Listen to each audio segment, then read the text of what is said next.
Hey everyone, and welcome back. Today I am continuing work outside. I hope you all aren't sick of seeing outside videos yet, but that's just what I'm working on, so I thought that's what I would share. Today I'm going to be working on finishing our front door. It's a brand new mahogany solid wood door, so I've been a little nervous to put any kind of stain on it, but today's the day I'm going to go ahead and get started with this project.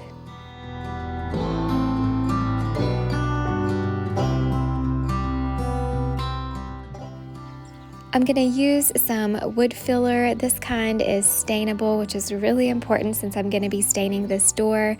But prep work is key when doing a project like this, and it definitely takes some time, but it's always worth it. And I was especially careful with this project just because, like I said, I was really nervous to even do it in the first place, but I knew it needed to be done. I ended up having to cut the top off of my wood filler. This was an older package that I had, so I probably should have bought new. But anyway, once I cut the top off, I was able to get the product out a lot easier, and this started to go a little bit quicker.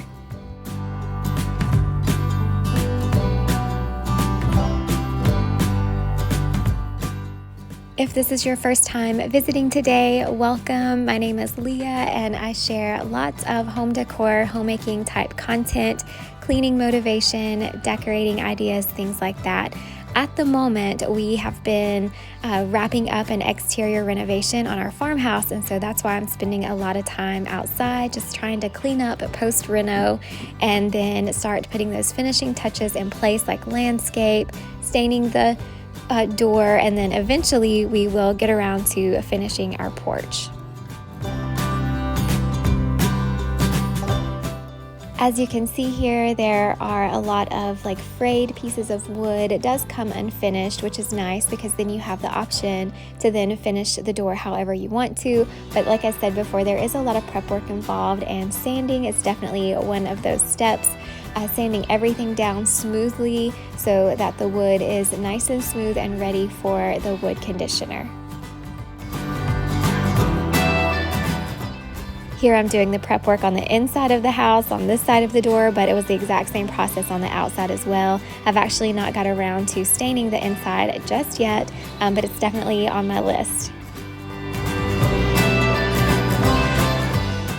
Using a wood conditioner before staining, especially if you are staining raw wood, is especially important. It's so important not to skip this step. I feel like it gets skipped a lot because we're in a hurry and we want to get the projects done that we're working on, but do not skip this step if you are staining new wood.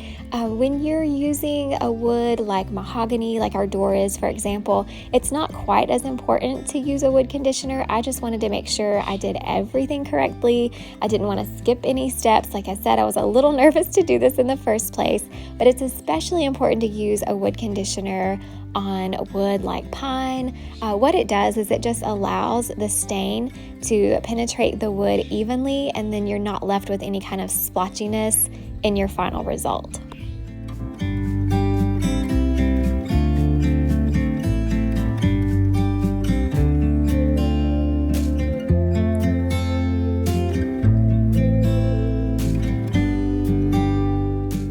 Now, there's definitely some downtime in between when you apply the wood conditioner and then when you're ready to apply the stain.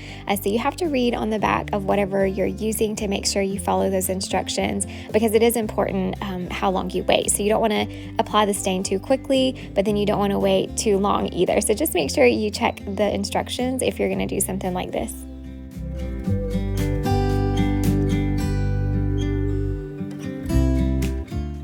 You can see that the wood conditioner actually darkens the wood just a little bit, and that's just because it is moisturizing the wood and getting it ready to take the stain.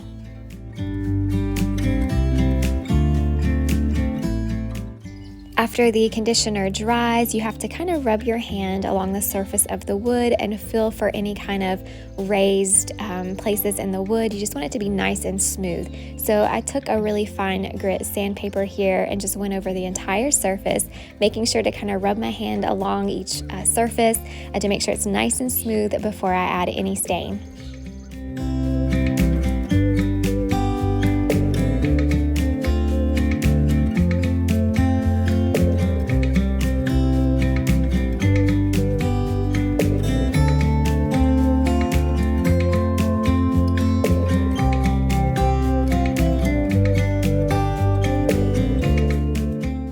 color I decided to go with is called Honey, and it's by Minwax. I also picked up this new paintbrush. It is made especially for stain. Now normally, again, I would not spend extra money on something like that. I would just use what I had, but because this door was such an investment in our recent renovation, I wanted to make sure I did everything absolutely correct. I didn't want to take any shortcuts or anything like that, so I did invest in a brush made for stain. But now that I've used it, I think I probably would have been fine to just use one of the paintbrushes that I already had. I was so careful during this process, and I really took my time. So this project did take a little while longer than probably it should have, but I just wanted to be extra careful. What I found that worked best for me was to just brush the stain on in small sections and then go back in with a dry rag and wipe off any excess. I also kept a dampened cloth handy. That way I could wipe up any kind of spills or accidents that I had along the way, because it did happen, even though I was being really careful.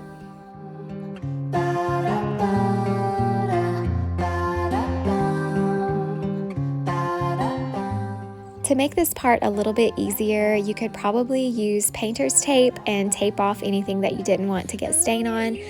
But if you've been here a while, you know I hardly ever will use painter's tape when I'm painting, and so I didn't use it for this either. The main reason I didn't use any tape was because I was afraid if I didn't get it perfect, like if I accidentally overlapped it and got some on the wood, that it would be a mess to try to touch that up, and you would really notice any of the wood that didn't get completely covered in stain. So for me, this was just the easiest way to ensure that all the wood was covered with stain. One more thing to note is I applied the stain with the brush going in the same direction as the wood grain. So that meant sometimes the brush strokes were up and down, sometimes they were side to side. Just wherever the wood grain was going, that's the direction I applied the stain. Also, I highly recommend gloves. I just didn't have any on this day, so that's why my hands look like this.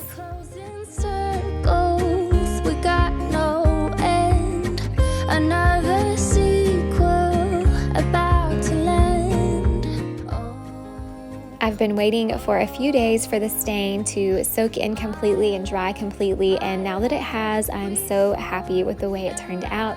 At first, I was a little afraid that I had gotten it too dark, but a few days later, it's all soaked in and dry, and I just love it.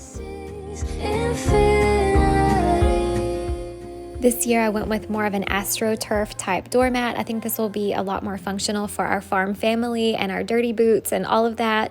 Definitely a lot more durable than the previous doormats we've had in years past, which are usually more of like a coir material. They just never seem to last for me, and I end up replacing them every year.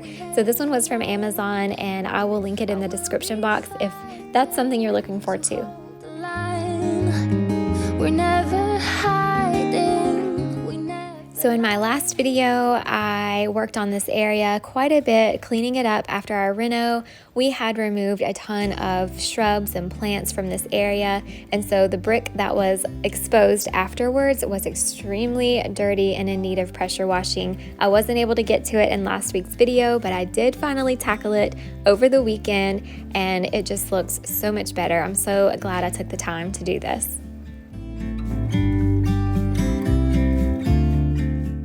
I also mentioned in last week's video that I was going to be taking my time choosing plants to go in this area, and that it would probably be a good month or so before I even started. Well, I ended up being inspired when I was at a recent shopping trip to Lowe's, and I found the most beautiful azalea bushes, and they're just in the prettiest color, and so I thought, this is kind of where I'm going to start with the landscaping, and then it sort of snowballed from there. And so since I had finally decided what I wanted to do, I went ahead and got started on it this week. This was definitely a job. It was so hot. I didn't even want to have my camera out here in the sun, so I didn't get much filming done of this process. But we've had no rain, and the ground was extremely hard, so why I chose to do this now, I don't know. But I did get through it. My daughter helped a ton, and we were able to dig away all of the sod here. I decided to just kind of follow the shape of the sidewalk, and I think it's going to look really nice, especially once we get everything mulched. Like I said, this is just an in progress video, definitely not finished yet, but I feel like we're getting there, and with each week we're making a little bit more progress.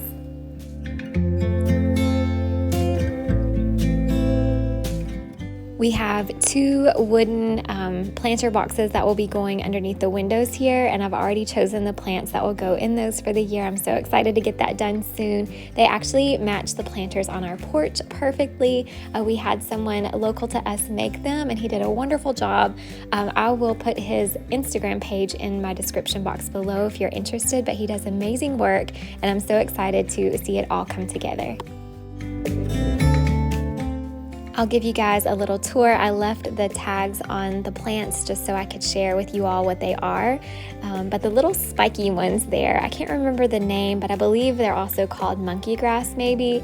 A lot of people probably don't like to use those in their landscape. They're more of a ground cover.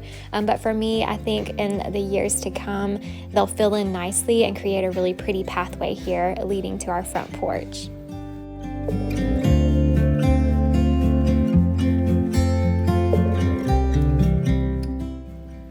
That's it for today's video. Thank you all so much for following along. I know it's been a while since I've done like a big grand reveal on anything. Everything around here is pretty much just a work in progress, and we're just working on things a little bit at a time, but that's just reality. That's the way it is for us, and probably many of you too. It's hard to get it all done at one time, and we find that when we take our time and just enjoy the process, things go so much more smooth anyway. But thank you all for being here, and I look forward to seeing you all in the next video. Bye.